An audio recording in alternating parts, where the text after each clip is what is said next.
So the most important weekend and week really coming up for the Bulls as it relates to this upcoming season is upon us, and boy oh boy is there going to be a lot happening, not only just for the Bulls but for the NBA across the board. Now, we saw the front office extended the qualifying offer to Lauri Markkanen to the tune of $9 million, which means he will remain a restricted free agent. We'll talk more about that in a little bit and what it means. And we also saw the Bulls decline the team option for Ryan Arcidiacono's contract of $3 million as the deadline to make the decision was yesterday, which really wasn't a surprise. Now, there are also two other deadlines the front office has to make today, which is very possible by the time you're watching this, the decisions have already been made, but the front office will need to determine who they want to move forward with, whether to fully guarantee the contracts of Thaddeus Young and Tomas Satoransky, who are currently only on partial guarantees. Thaddeus Young a partial guarantee of $8 million, while Satoransky has a partial guarantee of $5 million. If the Bulls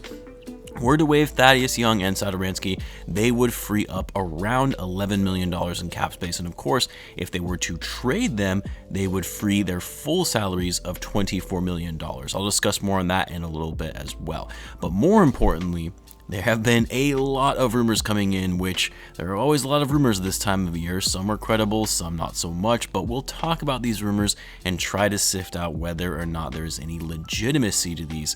And that's what I want to talk about in this video. So what's going on, everyone? You are listening to Bulls Central here. Hope you're all doing well. Guys, I want to start with these recent reports that have been circling around the Bulls and their intention to offer Lonzo Ball a 4-year, $80 million contract. And of course, the other rumors surrounding the potential mutual interest in Derrick Rose returning to Chicago. Now, you know me, I don't generally like covering stories based on speculation and rumors because really, if there is anything we know from this front office is that they generally don't let anything leak, and when major moves have been made, for the most part, fans and the media really did not see it coming. We saw that with the Billy Donovan hiring when he wasn't even one of their main candidates. Initially, it was Kenny Atkinson, Wes Unseld Jr., Ime Udoka, among others, but nothing about Billy Donovan. Then, of course, the pick of Patrick Williams at number 4 in last year's draft, that came as a surprise to most. And then, of course, the big trade for Nikola Vucevic. That was a surprise for even Bulls insiders like Casey Johnson and Rob Schaefer.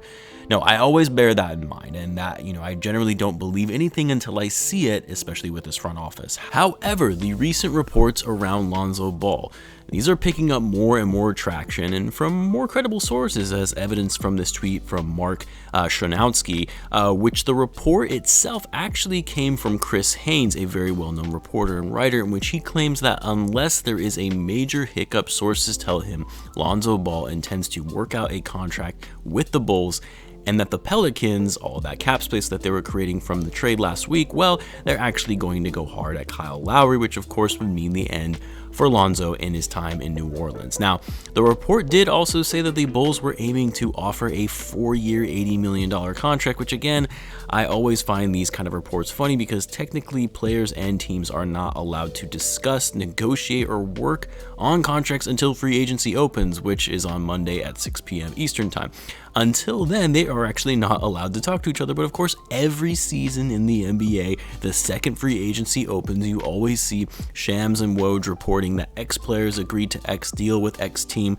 Like, how were they even able to come to an agreement that quickly without there being some sort of tampering? But anyway, I digress on that. But the report is 4 years, $80 million, which to be honest isn't that bad. I mean, if you've been following my channel for a while now, you know that I am not as high on Lonzo Ball as most Bulls fans are. I think he does offer a lot of useful skills that the Bulls need, and for that reason, I think he fits the roster well, but I also don't think he's worth more than $20 million a year. And I said multiple times that as long as the Bulls don't have to pay Lonzo more than $20 million a year, to give them a little more cap flexibility and give them cushion in terms of cap room to give Zach Lavine a big contract when he becomes a free agent next year, then I am okay with it.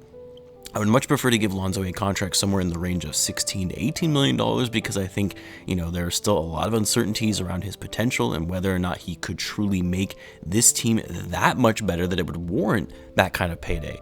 I don't deny that the Bulls would be better with Lonzo Ball because they could absolutely use his playmaking and especially his perimeter defense. But does he make this team a title contender? I really can't say that he does. And so in a way, you kind of have to sit back and ask yourself, is a trio of Zach Lavine, Nikola Vucevic, and Lonzo Ball a contending team, a team that could compete for a championship? Because if you're paying Lonzo that kind of money, your salary cap is going to be based around those three guys, with only enough room for potential rotational players. At the same time, though, I also recognize that with the limitations that the Bulls have with their salary cap space, the fact that as of right now, Chicago isn't seen as a big free agency destination, that yeah, Lonzo Ball is likely the best option to really upgrade this roster, and so you're likely going to have to overpay him. Then of course there is the other rumor around Derrick Rose. Now this one I'm taking with a grain of salt, because with the Bulls drafting Io, they just extended a qualifying offer to Devon Dotson, they still have Coby White, people have just slowly forgotten that he's still on this team. And if you're talking about the fact that the Bulls could be bringing in Lonzo Ball, well, where does Rose even fit in on all this with this roster? Now, I know most people would say, well, he'll be a backup behind Lonzo and Coby will be a backup behind Lavine. Like, look, if you thought that Coby doesn't fit the best alongside Zach Lavine, how do you think he's going to fit alongside Derrick Rose? They're both score-first guards. They aren't the best on defense. Now, listen, I would love the story of bringing back Derrick Rose. I would love the nostalgia factor of this, to have him come back after all these years and start balling out and bringing this team back to the playoffs. I think it would be incredible for the fans and for the city of Chicago. And we would all eat it up, including myself, but I've said this before and I'll say it again, I don't think Rose fits on this team. Not in terms of what the Bulls need on their roster when it comes to the point guard position. The Bulls need a floor general, they need a playmaking facilitator who is also a great defender. And Rose, don't get me wrong, he's better than Coby White in a lot of those regards, but he's not known for being a floor general, a playmaking point guard. He averaged 4 assists per game last season, and he's not known for his defense. He's not horrible, I think he's better than Coby White on that end, but he doesn't move the needle for the Bulls when it comes to their lack of perimeter defense. Now, would Rose help this team? Sure, absolutely. He could definitely be a scoring spark off the bench that the Bulls could certainly use, but if you bring in Lonzo, which again, that's not a for sure thing at this point, that scoring spark off the bench would be Coby's role. If in fact Lonzo was added to the roster, and at that point you essentially have to choose between Rose and Coby because they are going to be playing similar roles. And I do think Rose, as of right now anyway, is a better player and can do more things. But if you bring in Rose, you essentially have to do away with Coby White. And does it make sense to prioritize an aging Derrick Rose, who wouldn't be a part of the long-term plan, for someone like Coby White, who is only 21 years old? And I believe he still does have potential to be a great player in the NBA. I'm not on the crazy train of some Bulls fans who think he's going to be a superstar or a future Hall of Famer, but I think he can be a great player in this league because he has shown flashes of what he can do and has the work ethic to get better. Like I said, I love Rose, one of my favorite Bulls players of all time. I would love to see Rose back in a Bulls uniform before his career ends, but does it make sense to choose Rose over Coby White, at least for the long run? Because that's essentially what you would have to do if you do in fact bring in Derrick Rose and Lonzo Ball, because there simply is just too many guards on this roster, and Coby is too good to just be out of the rotation or playing very limited minutes behind Zach Lavine at the 2. So we'll have to see how this plays out. I mean, really in the next 24 to 48 hours, we'll be finding out whether these rumors have any credibility or not, but I know some of you have been asking for my take on these reports, so there you have it. Now, the other piece of news that we received yesterday was on the Bulls extending a qualifying offer to Lauri Markkanen to keep him and maintain him as a restricted free agent. Now, I said in my video from yesterday that by the Bulls extending him a qualifying offer, this doesn't mean that they're keeping him or that they want to sign him. This essentially prevents Markkanen from becoming an unrestricted free agent, and it gives the Bulls the ability to still match an offer from another team if they choose to do so, and it still gives them the flexibility to do a sign-in trade.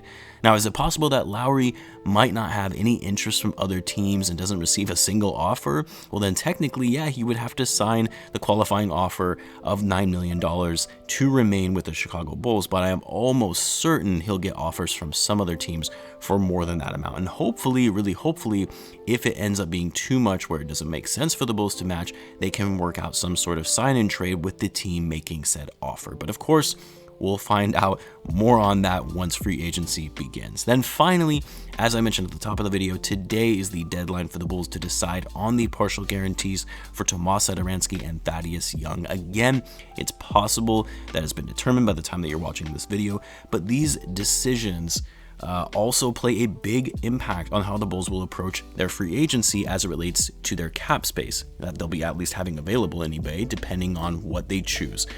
Now, they can waive them and have just their partial guaranteed amounts count towards the cap, or of course trade them to get the full amount off the books. Now, I personally thought we would have at least seen a trade for Satoransky by now, as there was indication that teams are in fact interested in him, and if you can get something in return for Satoransky and get his salary off the books, well, really, there isn't going to be much space for him on the roster anyway, especially the rumors that we just talked about with Lonzo and Derrick Rose. Then that would be great. That is ideal if you're able to find a trade partner, get something in return, and get all of that money off the books. So given the fact that we're essentially at the deadline now, though, it's likely the front office will probably waive Satoransky and hopefully use the stretch provision to stretch that salary over 2 seasons. Or if they're confident in the fact that they will still be able to find a trade partner, then maybe they fully guarantee the deal and trade him shortly thereafter.